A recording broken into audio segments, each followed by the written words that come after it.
Hello everybody and welcome to Geopolitical Trends. My name is David Oualaalou. So good to be with you as always. Well, Prime Minister of Australia, Anthony Albanese, known as Albo, or Albo that is to travel to the United States. Now, the question is he being summoned in a similar way like what his counterpart in Germany, the Chancellor Olaf Scholz, just did last week? So, in this video, I am going to provide you a brief analysis to put things in perspective as to what lies ahead for Australia, because it's already going down, economically speaking, and now it's in political chaos. But before I do all this, I'd like to thank the channel members, as always, for your continued support, and of course for you as a subscriber. I truly appreciate your support. And if this is your first time landing on this channel, please make sure to subscribe and smash that notification button so you will be notified every time I upload a new video. Let's dive into this. Well, as I said, PM, Prime Minister Albo, is expected to meet with Biden, and guess who else? None other than the Prime Minister of UK, Rishi Sunak. I call him a clown Sunak too. As part of the AUKUS counterparts. The question becomes is, why all of a sudden? Why all of a sudden the Prime Minister for Australia being summoned, Well, usually he's been avoiding disclosing the reason why he's going to the US. But it will take, as he said, he will take into the trilateral meeting with Biden and UK Prime Minister Sunak about the, get this guys, AUKUS defense partnership. You all see what's coming, right? Australia is going to be used no different than Philippines, no different than South Korea, and no different than Japan. So Albo, Prime Minister Albo, has announced that he will travel, as I mentioned, to the US following. And here is the interesting aspect. Right after he left India, because he was in India, and you all know India's being part of the AUKUS as well, or trying to pull India into becoming part of the AUKUS. Same with Japan. They are not there yet.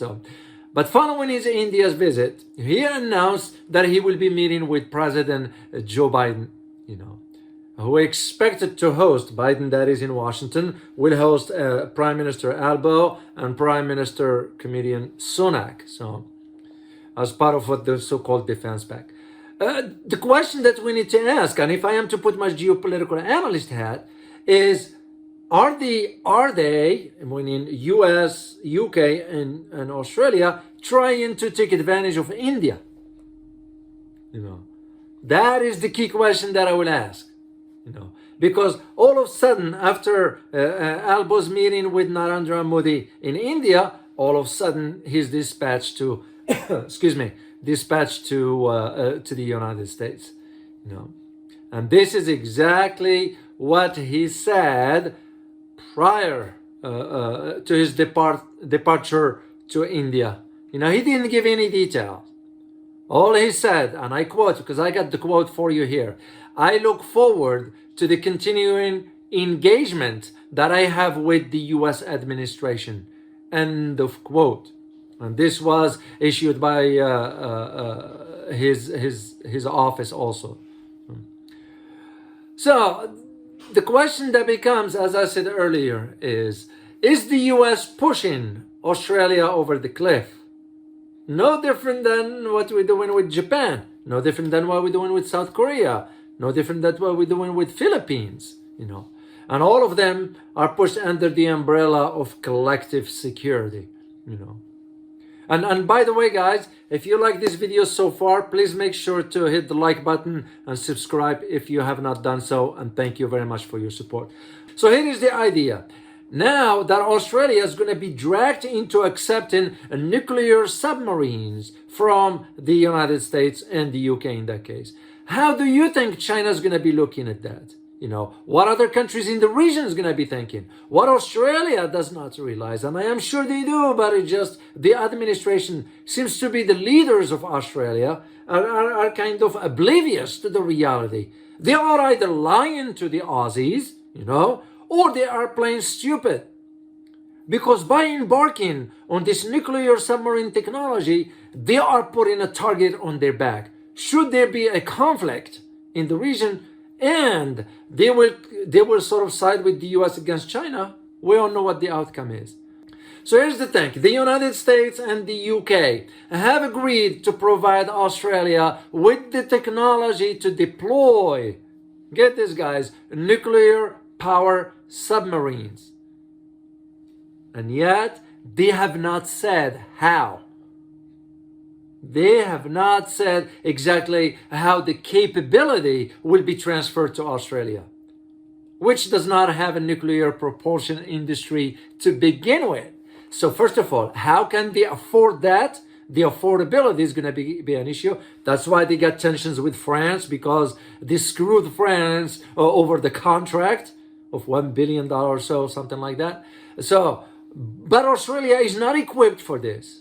Australia has maintained nuclear-free zone. All of a sudden, they're changing their position. I don't even know how the Aussies feel about this. But certainly we don't hear the voices of Aussies into this debate. It's no different than what's going on here in the US. It's no different than what's going on in Europe. You look at right now in Europe, in Germany, they have a blackout because of the energy crisis. The German government now is going about to change. Yeah, get this, guys. They're going to change the heating systems in homes. We all know what's leading to that. It's the energy crisis. And Germans are not able to afford that kind of stuff. So that's why you're seeing the demonstrations in Europe, which, by the way, Western media is not disclosing at all. So apart of this pact, the pact of the AUKUS, that is, all the three countries, the United States, the UK, and Australia, have agreed to work together more closely and share and develop cutting-edge military technology across a range of fields. I don't know about that. Statement wording, sounds very good, sounds very interesting, but let's be honest, are we going to really disclose the secret of our military technology to the Aussies? No, we're going to be using Australia as a launching pad should there be any conflicts in Asia, which, by the way, I am seeing one on the horizon as we speak. It concerns me a great deal as to why are we fomenting tensions over there. And the big elephant in all this will be the question about how India is thinking about all this. I am sure the Indian government has realized that it's being used, But do they understand why? And let me just tell you from my side, thinking from the Western perspective, the reason why we wanted to use India is because we don't want India to get closer to China so they can advance BRICS. Because now BRICS, Brazil, India, Russia, China, and South Africa, it's going to become even more sort of stronger on the global stage, economically speaking. So, and when you have India and China, two large economies, almost 35%, 38 or so of the world population, large markets. So you can just see why we wanted to prevent that from ever happening. So what we're going to end up doing is taking advantage of India. I don't know if India is aware of this or not. Well, I hope you find this very informative. Like I always say, guys, I like to keep it short, concise, to the point. As always, remember, geopolitics impact your daily life in more ways than one. Till next time, guys. Bye-bye.